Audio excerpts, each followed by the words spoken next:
Hey everybody, we are back with another episode of Can't Stop Snapping, the official podcast of MarvelSnapZone.com. Before we jump into today's episode, I just wanted to mention that I have seen the official roadmap from Second Dinner that was released today. So that kind of talks about the very near-term features that are coming, the things that are in progress currently with a little bit longer release time from now, and then kind of the future roadmap or ideation phase. I'm not going to go into depth here. It just came out today as I'm editing the episode, but we will have an episode next week to cover our thoughts on the roadmap and the importance of roadmaps and where they can maybe go astray sometimes, etc. So make sure to follow the podcast wherever you're listening so you can catch that episode next week. Without further ado, let's jump into today's episode. Hey everybody, we are back with another episode of Can't Stop Snapping, the official podcast of MarvelSnapZone.com. Today we have a little bit of a variety episode for you. We've had a couple of big episodes talking about upcoming release of the game globally lately, and we just wanted to dive into a couple of smaller topics that aren't big enough for their own episode, but we thought it would make a fun conversation. So as always, I am joined by a great guest host. Today I have TLSG Snap. TLSG, thank you for being here. No, thank you. Thank you for having me on. I remember watching and listening to the podcast whenever I had first got into the game. And it's almost surreal, like being able to be here and kind of talk about some of the different things and thoughts that I have. So thank you for having me. Yeah, no problem. I want to tell a little funny story before we dive in. So me and TLSG have been coordinating this for a few days now of a time where we could record. Just a day or two ago, I don't remember exactly when it was, TLSG, but I was watching a streamer I watch on YouTube, and there's a couple streamers I watch on YouTube that do this really difficult Pokemon challenge of all things. It's called the Kaizo Ironmon run, and I had it up on my TV. I was listening, but I wasn't watching at that moment, and then all of a sudden I hear the streamer say he's reading a comment from somebody, and then he says TLSG Snap, and all of a sudden my head shot up, and I looked at the screen, and I was like, wait, what? So I just thought that was really funny. Of all, there's probably only 1,500 people in the stream. So out of all the people in the world, we just both happen to be in the same stream at the same time. So, thought that was funny that we had that just a day or two before recording this. So, yeah, and especially since it's so far off of like Marvel Snap, it's not necessarily in the same like genre or realm other than being a video game. Yeah. So the odds are astronomical. Well, I'm glad I know at least one other person spends their time watching those streams, so it makes me feel better about myself. Okay, well let's dive right in here today. So first things first, want to talk about something that I know there's been some discussion about on Twitter, on the official Discord, which is the new location. That is the Peak. So the Peak essentially is Mr. Negative, but as a location. You can think about it, except instead of flipping the power stat and a cost stat of your cards in your deck, it does everything that's currently in your hand. So if that location flips on turn 1, 2, or 3, whatever you happen to have in your hand at that point will flip or invert just like it would with Mr. Negative. I guess just to kick things off, TLSG, what has been your experience since this has been the new featured location the last day or two? So I always like to dive into the featured locations and try and build a deck around it as soon as it's released. And so I think you hit the nail on the head. As soon as this one comes up, you think of a Mr. Negative deck. And it's kind of funny, the timing of the patch from Mr. Negative going from 4 power down to 1. Because now with the Peak, if you hit it in like the perfect order, you can now drop Mr. Negative on turn 1. Which is... It's mind blowing. It creates such huge swings. I think for the couple of days that it's featured, it creates a massive swing in the meta. You have to really think around like what the other people are going to be playing to try to do it just a little bit better or kind of counter what they're planning on doing. So I've had a lot of fun with it. I have a lot of fun with the featured locations in general. This one, it feels like it goes down a very narrow path though. Mm-hmm. Yeah. I think that's what's been concerning to a lot of people. I try to be honest. I definitely have been playing Mr. Negative style deck, like many of you listeners, I'm sure, have as well. But I know I know nobody really loves it in a card game where one deck, one card, whatever it may be, becomes the dominant force in the meta. I think that's something unique about Marvel Snap with the locations mechanic and the featured locations mechanic, right? Is that this is like changed the meta, if you will, right? Like the 2-day meta, but this isn't going to be like a location that's in every game or in most games after this is no longer the featured location, right?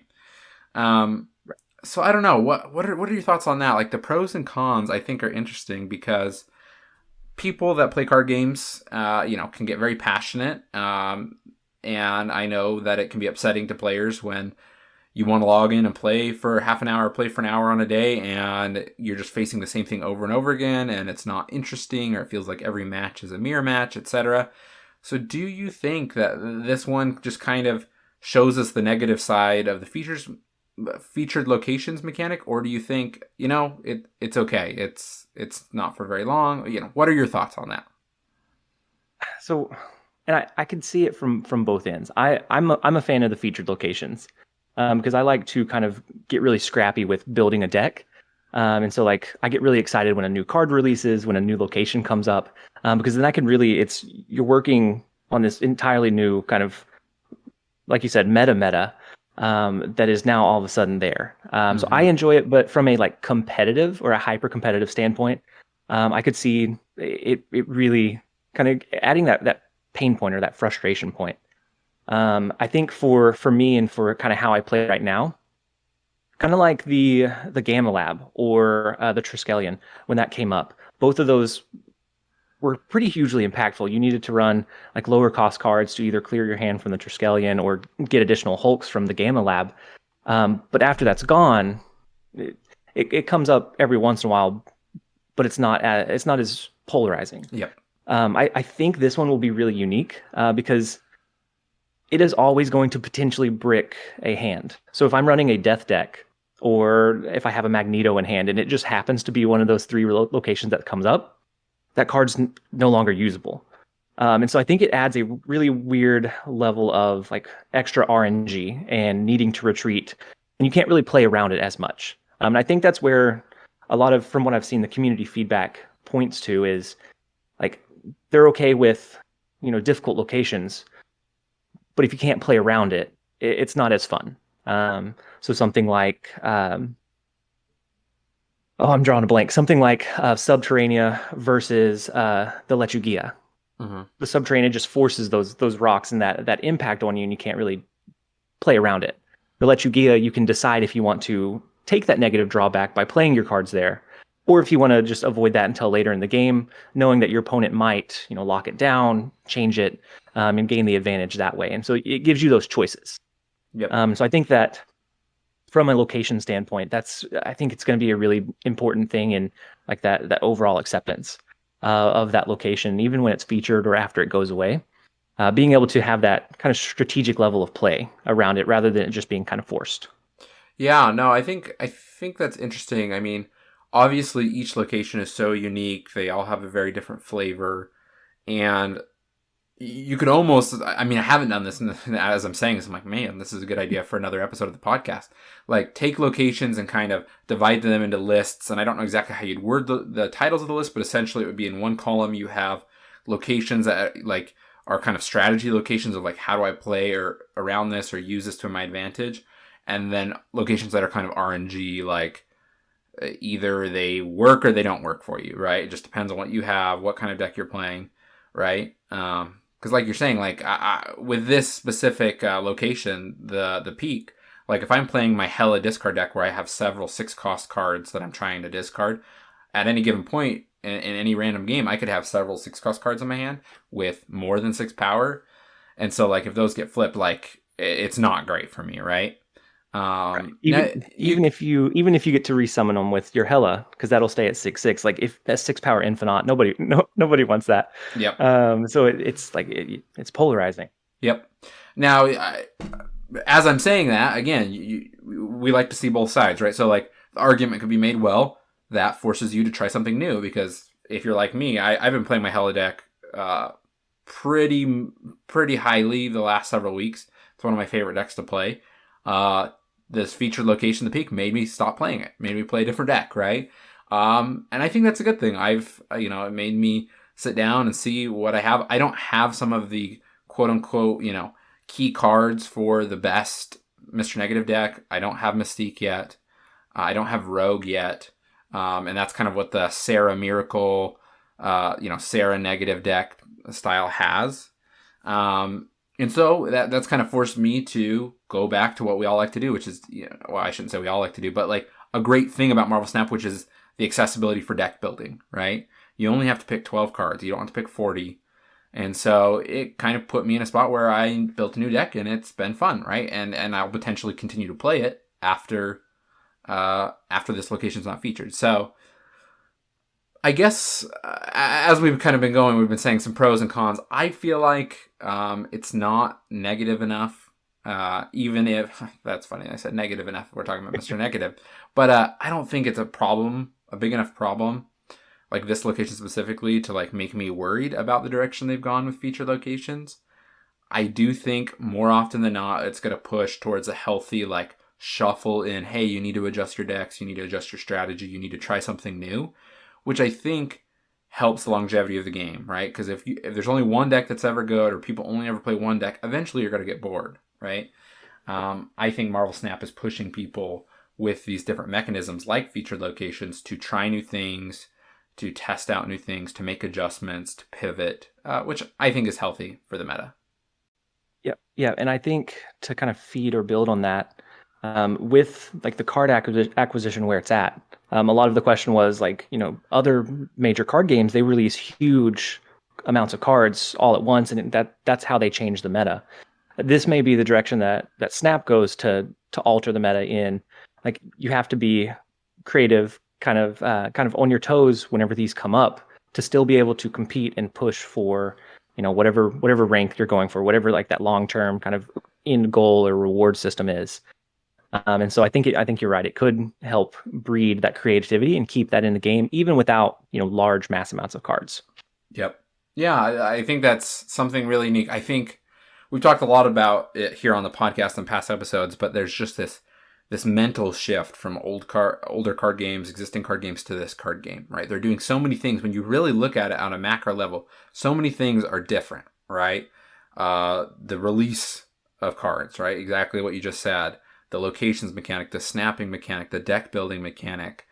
There's so many things that are just a complete shift from a card game. I mean, really, the closest thing it has in common with a lot of the other card games is the fact that you collect cards and you build decks and you play them, right? Like, just kind of those simple factors. So much else beyond that is different. So I think there's still obviously months and years to see how certain things play out. New game modes, will they change other things? How a card acquisition looks 6 months from now, etc. But I think we're in an okay spot about how we're handling locations. So, well, awesome. I, for one of those days, I'm kind of revamped. So I play a little bit more on those days versus like during the normal downtime during the week. And so I could see it both ways, but I think it breeds that healthy balance. Yeah. Well, great. So that is our first topic, locations. Diving into our second topic today. We've had brief hints or comments about this, but I want to spend a few more minutes talk about this today, which is this idea of how closely should or should not Marvel Snap tie in event-wise with the Marvel Cinematic Universe. So, for example, the Marvel Cinematic Universe now exists in the form of movies coming out in theaters and shows coming out on Disney Plus.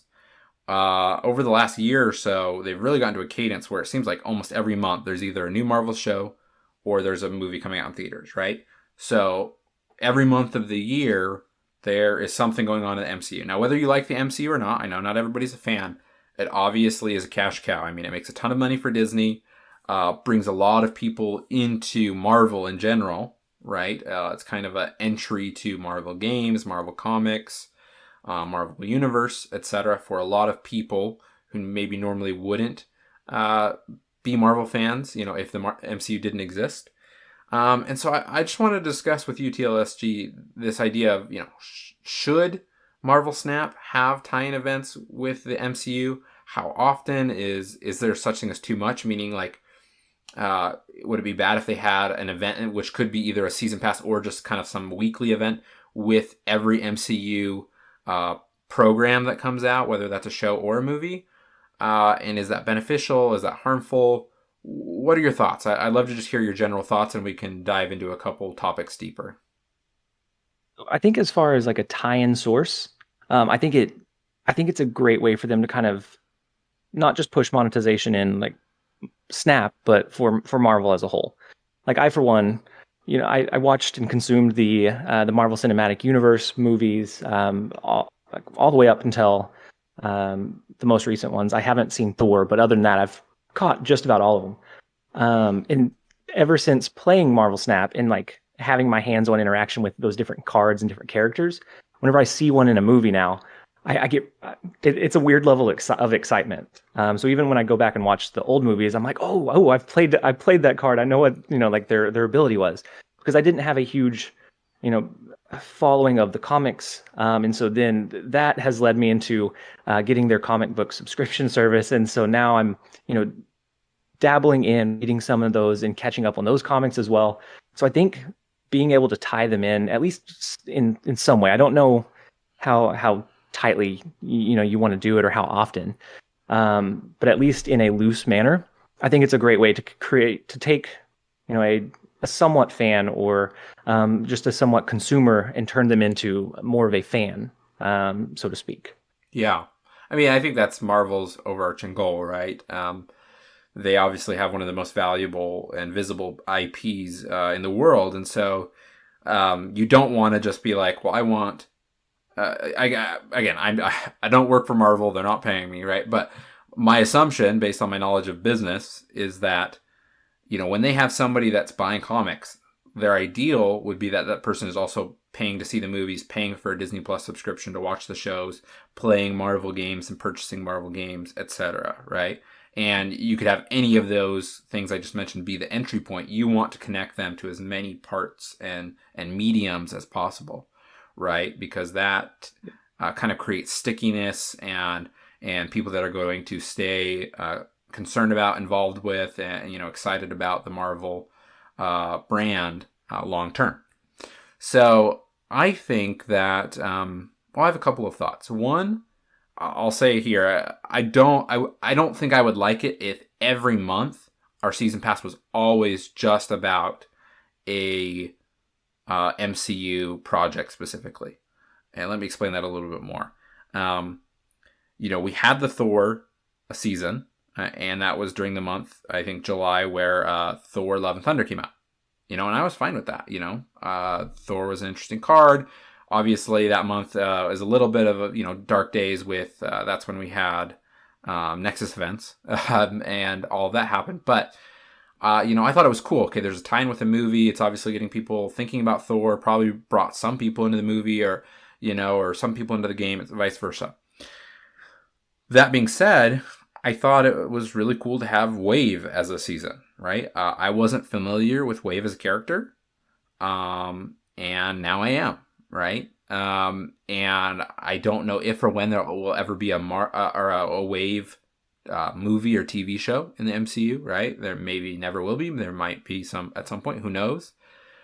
But I enjoy getting kind of a mix of being able to do, tie into the MCU properties that I know and I'm excited about.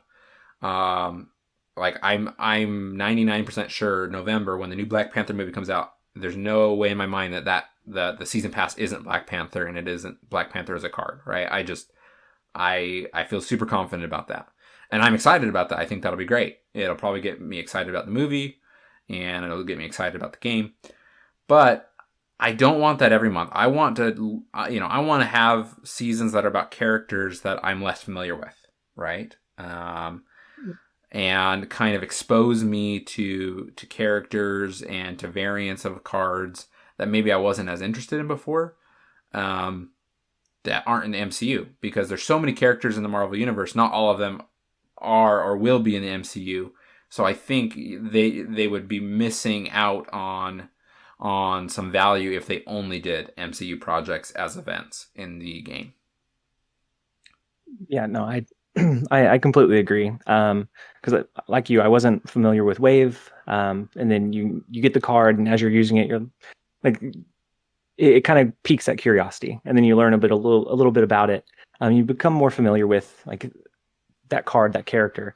So I think it's a great way to introduce, those lesser known characters. There's such a wealth of different characters and stories in Marvel, that I think it would be. I do think it'd be a waste if it was every single season, every single like week. I think there's a delicate balance, because you want to introduce and get people excited about things that maybe aren't as big right now, but maybe it creates that excitement for later. So I agree entirely. Yeah.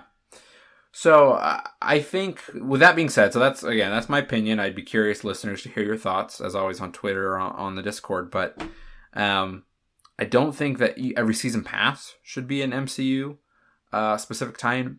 But I think it would make sense to have an event of some sort for every MCU event.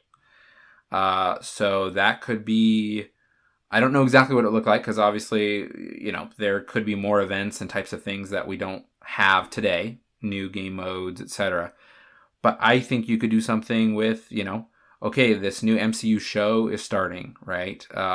Secret Invasion or Secret Wars. I forget which one's the movie and which one's the show. There's a show coming out in January, and then in a few years there's going to be an Avengers movie of one of those.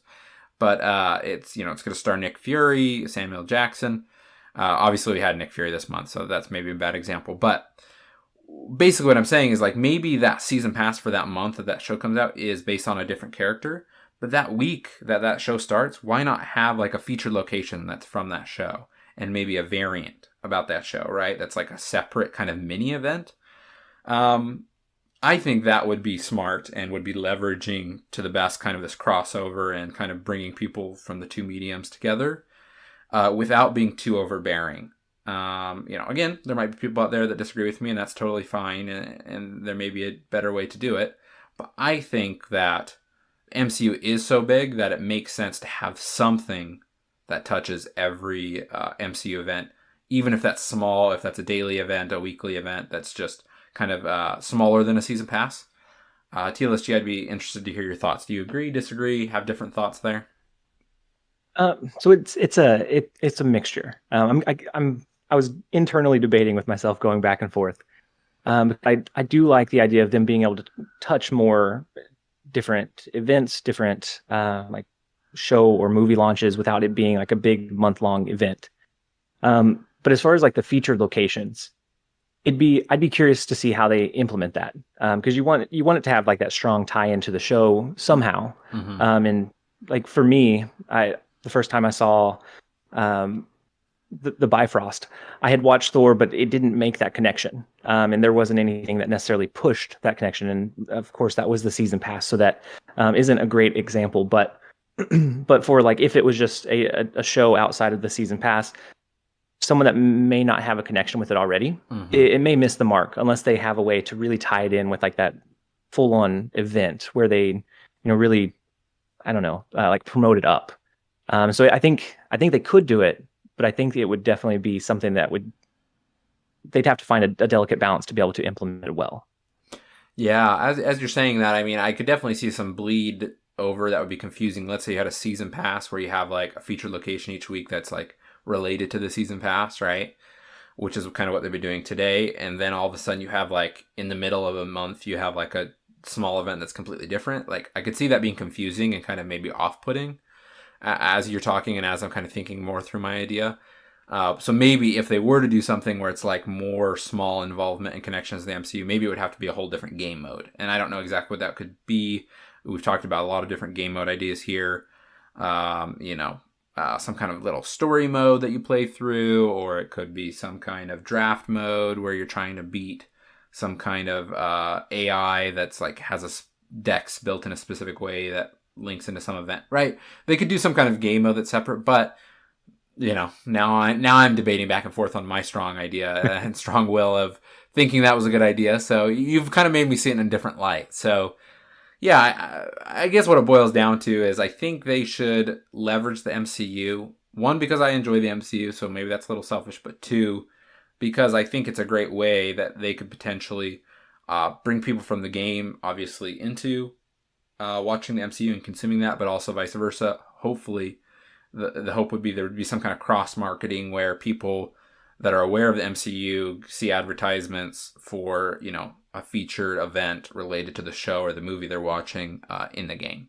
I think that would be good for the health of the game long term.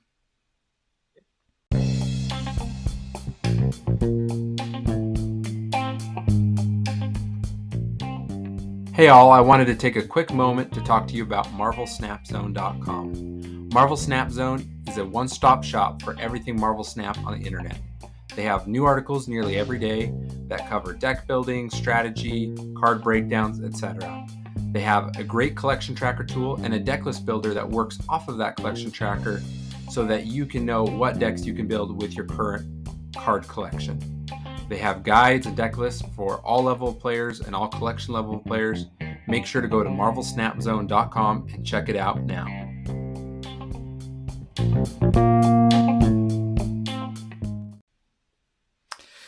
Well, let's turn to our next topic here. And this one's a fun one. This one's definitely one we might do again here on the show. But I thought it would be fun for each of us to take a couple minutes and take one card of the game and a card that we could just kind of strip away everything. We could strip away its current cost, its power level, and its ability. And we can just rebuild it from scratch. Whatever stats, whatever cost, and whatever ability we want. What would be that card that we would rework, and how would we rework it? TLSG, since you're the guest, I'd love to turn it over to you to walk me through your card rebuild first. Okay, and so the one that I chose, and I think a lot of listeners and a lot of fans I saw a couple of usernames that are pro for changing this card. I don't think it'll come as a big surprise. I would say we rework Cyclops. He has such a fantastic animation. He's brought in during the intro, the tutorial kind of missions, and overall he's just really underwhelming. For him to have such cool graphics and just an effect, and then it just be a vanilla card, seems like it's kind of a little bit of a waste of a really great kind of card and deep lore. And so I dug a little bit into kind of his ability and what it does on a deeper level. We all know he has the beam that comes from his eyes. But in kind of the lore and some of the canon, he was able to use that beam to knock Thor's hammer out of his hand. He could overload Bishop's energy consumption and a couple of kind of small-esque things like that. That kind of got me thinking about, there are several cards that have no counter right now. They have abilities that once they're on the board, you just have to kind of accept it. If we had maybe it wipes their abilities in some way, shape, or form. So Bishop's energy consumption, it wipes instead of a leech, but more of a, I guess, retroactive or reactive leech play. So you can play it on the board. It removes cards that have an ability and turns them into vanilla, or at least those that don't have a tag. So ongoing, on reveal, that sort of thing. And I think it'd be interesting to see how it reworks. I think you would have to keep him really low power, probably a higher cost, because it's such could be a game changing effect. But I think it'd be cool to see something like that, and to be able to counter those cards that we can't currently counter. Feels a little bit bad in some scenarios. Yeah, no, I agree with you. I think there's been a lot of clamoring for. I mean, Cyclops is a very popular character. Obviously, one of the first Marvel movies of our age was the early 2000s X-Men movies, right? And so I think there is a lot, and there's just a lot of love for X-Men in general, right? It's one of the most popular things in Marvel, the comics, and so I think Cyclops being kind of a vanilla card was disappointing to a lot of people. Funny enough, I bet you'll never guess the card that I chose to rework. It was Cyclops. I was honestly wondering if we were going to pick the same card. So I said things very similar to you. I actually, as you were talking, I thought of another one. I had a backup, but I thought of something similar. I would love to see Cyclops as a high-cost, low-power card with some kind of very strong ability. I thought it'd be interesting to be able to like destroy a more targeted card across the board from him. Whether that's like the highest power card across from you, or you get to literally pick one of your four. Like if your opponent has the location filled, it's like wherever it is across the board, he shoots a big laser, and you get to pick one of the cards to destroy. I mean, that's probably too powerful, right? But like he'd have to be like a 6-cost 0 power card or something for that, right? But I think obviously by nature of us both having the same idea, in retrospect, I probably should have told each other which cards we were planning to do. It's just kind of funny, but I think all of us would love to see just like a very powerful Cyclops card. I don't know if they'll change it, right? Because they've kind of just made their decision of what cards will be the vanilla cards, and they've chosen some popular ones. They've chosen Hulk, they've chosen Cyclops, right? So I think they'll probably leave it, but we'll see. We'll see what happens down the road.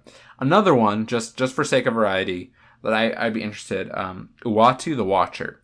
Now you could be like, well, yeah, he's useless in a lot of cases, right? I mean, almost nobody plays him, right? I think he's probably one of the lowest played cards, be my guess.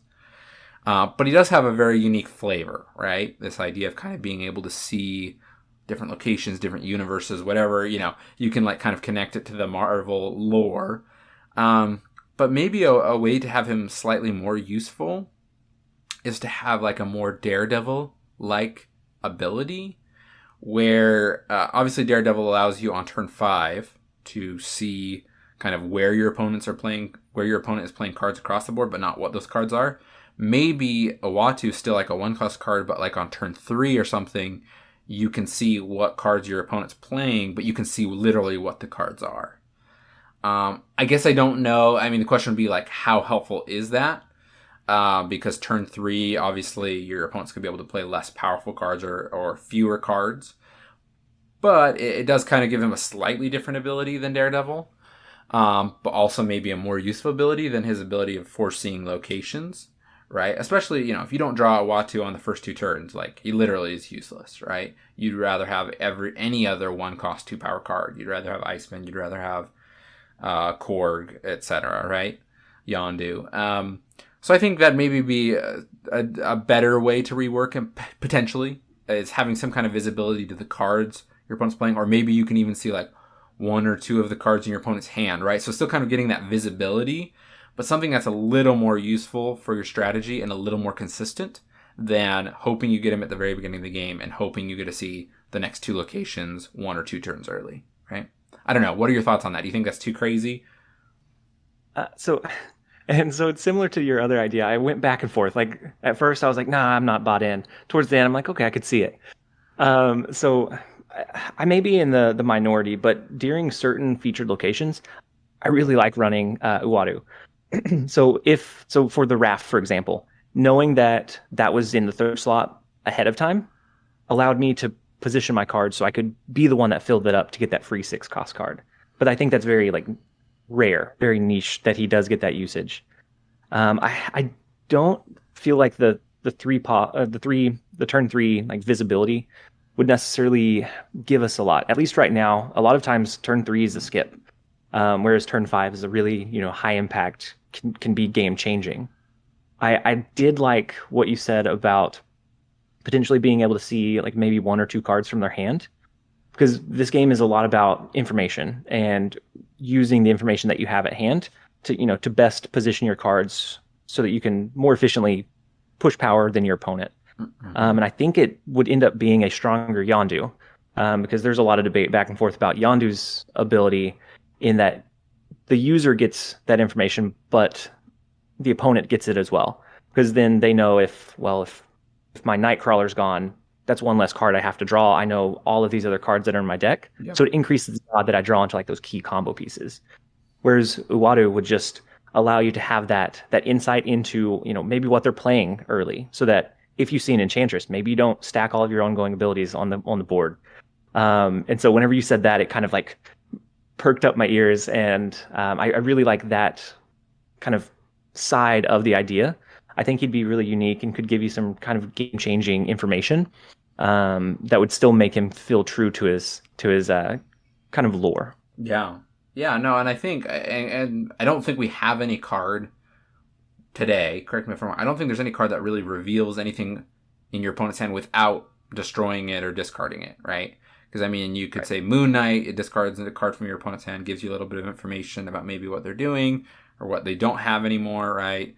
Same thing with Yondu, like you just spoke to. So, yeah, it'd be kind of maybe filling that gap that doesn't exist. And whether, now that we're saying this idea, and I do like it, kind of this ability to have some visibility of what's in the opponent's hand, whether it's Uatu or not, I think it would be an interesting ability for a card that could fill a space that there isn't one, that there isn't a card for right now in the game. So, because I think the closest thing we have right now is White Queen, but that's a later game card. You copy one of theirs, and so you see their highest cost card, which is valuable as well. But it's so late in the game that you might not be able to change those decisions in the process. Yeah. No, that's a very fair point. That one does give you a little bit more visibility. It's interesting because you don't think it's easy to think about these cards of not giving you like visibility. It's like, oh well, it's a discard card, right? Or it's like a morph but different, right? With White Queen, right? Or just all these different things. But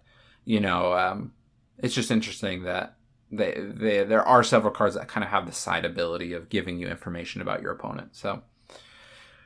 Well, awesome. Let's turn to our final topic here. And this one we've talked a little bit about in the last couple of episodes, just, as the game is preparing for global release, do we think it's ready? What is missing? And we want to dive a little bit deeper into this topic of kind of casual, friendly modes that, we've been told are coming, etc. TLSG, just talk me through, why do you think it's important to have these modes, especially at global release or near global release? What value do you think it brings to the game immediately, for longevity in the long term, etc.? Why do you think there's kind of this gap that we need to fill sooner than later?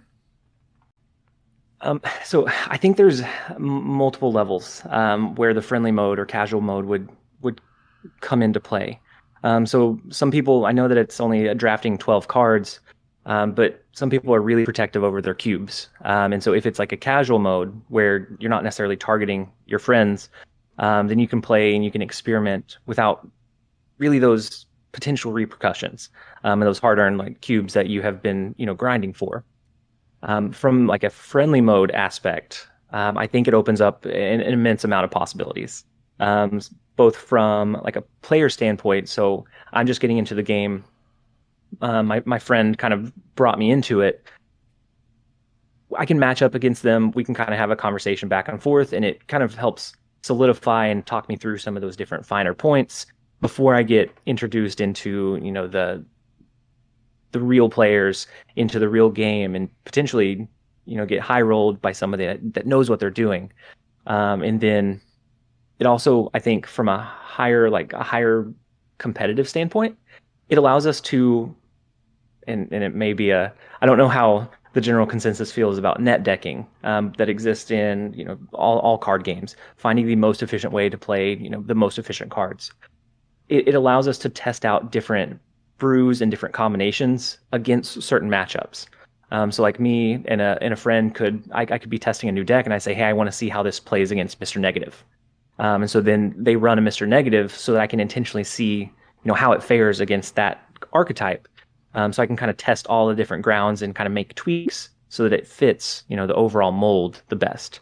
And then just from a collaborative standpoint, it opens up, tournament modes, community events being a little bit easier to do. And then you mentioned the Kaizo Ironmon stream, but like another thing that, a lot of people that are streaming those do are like and then we battle. So you draft a random deck and then we battle. You could do some of those creative collaborative efforts a lot easier, and I think it will kind of create that more mesh sense of community and those like really dedicated users in being able to have that level of, I guess, just freedom to kind of play the game the way that they want to. Yeah, no, you bring up many great points. I think, we've talked about in this episode accessibility, right? Some of the easier access and accessibility that Marvel Snap brings to the table.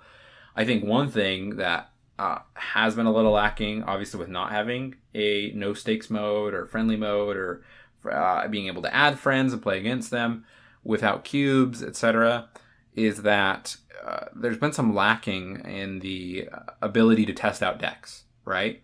It's like, I think it drives people to maybe feel like they need to go look up what the best decks are online and get the builds and make them and play what other people have created more often than not, than just kind of creating their own things. I'm not saying everybody is not creating, right? I think there is still a lot of creativity and accessibility as far as the deck size that makes it easier to build your own deck.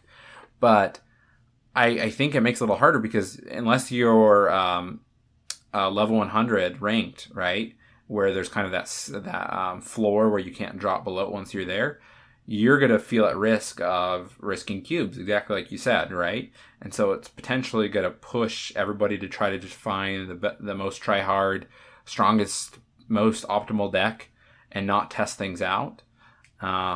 Which potentially there could be better things out there, right? But I think people will feel discouraged of doing that because they're like, well, no, I just need to win cubes and I just need to rank up, right? I can't test things out. I can't try fun combos, etc. So I think that is one place where there's so many good things about accessibility and ease to get into the game in Marvel Snap. I think that is one spot we've been lacking, is this ability to just kind of experiment and try out decks without consequences. And so I think that will bring a lot of value for everyone, but especially newcomers to the game, right? Because I think there's that worry and that discouragement of, okay, people are going to start playing the game and everybody else is going to have a bunch of cards and figure out the meta, and the person's going to be new to the game and they're not going to be able to test things out, and they're going to feel like they're losing cubes or they can't rank up, right? Once there's more people and more human players, etc., right? So my hope always is that this game is going to be very accessible and very easy for new people to get into, because I'd love for all my friends and family to play it. And I think this kind of free to play mode will help enable that. Well, awesome. Again, today we had several different topics that we wanted to cover. Each one was a little different, a little unique. But hopefully you enjoyed it. I think there's a lot to talk about with Marvel Snap still. Sometimes it's a bigger topic that takes a whole episode. Sometimes it's kind of these smaller conversations and more nuanced pieces. So, as always, we'd love to hear your feedback. We always post a thread about the new episode on Twitter, on Reddit, etc., and then obviously in the Discord. So feel free to reach out to me and TLSG in any of those places. Let us know your thoughts on our thoughts. Do you agree? Do you disagree? Or do you have other ideas that you feel like we didn't cover on any of these topics? Before we go and before we end today's episode, TLSG, I'd love to just give you a chance to just give yourself a shout out, let the listeners know where they can find you and how they can best support the content that you're creating. And so I do a lot of my content on YouTube. I do daily uploads, sometimes multiple times a day. Sometimes it's a structured video and a short live stream. And I do a lot of different variety deck builds. And so I try to do a new deck every single day. A lot of times I do it around these featured locations, around the hot locations, the new card releases, just to be able to give a glimpse into, the new inner workings of like that card and that mechanic. And so YouTube is the best place to find me. I'm also on Discord, on Twitter. I have a Twitch, but I have started streaming on YouTube. So YouTube is really my one-stop shop. And then on the Marvel Snap Discord, and I have my own Discord server as well. Either place, I try to respond to as much as I can, while still balancing, the day-to-day life. And so I loved interacting with you guys. So if you have any thoughts about any of my opinions from this episode, definitely shoot me a message, shoot me a comment, and I will get back to all you guys. Awesome. Well, thank you for being here. Listeners, as always, thank you for listening and supporting the podcast. And we will get back to you very soon, hoping to have more episodes coming out next week. Thanks for listening.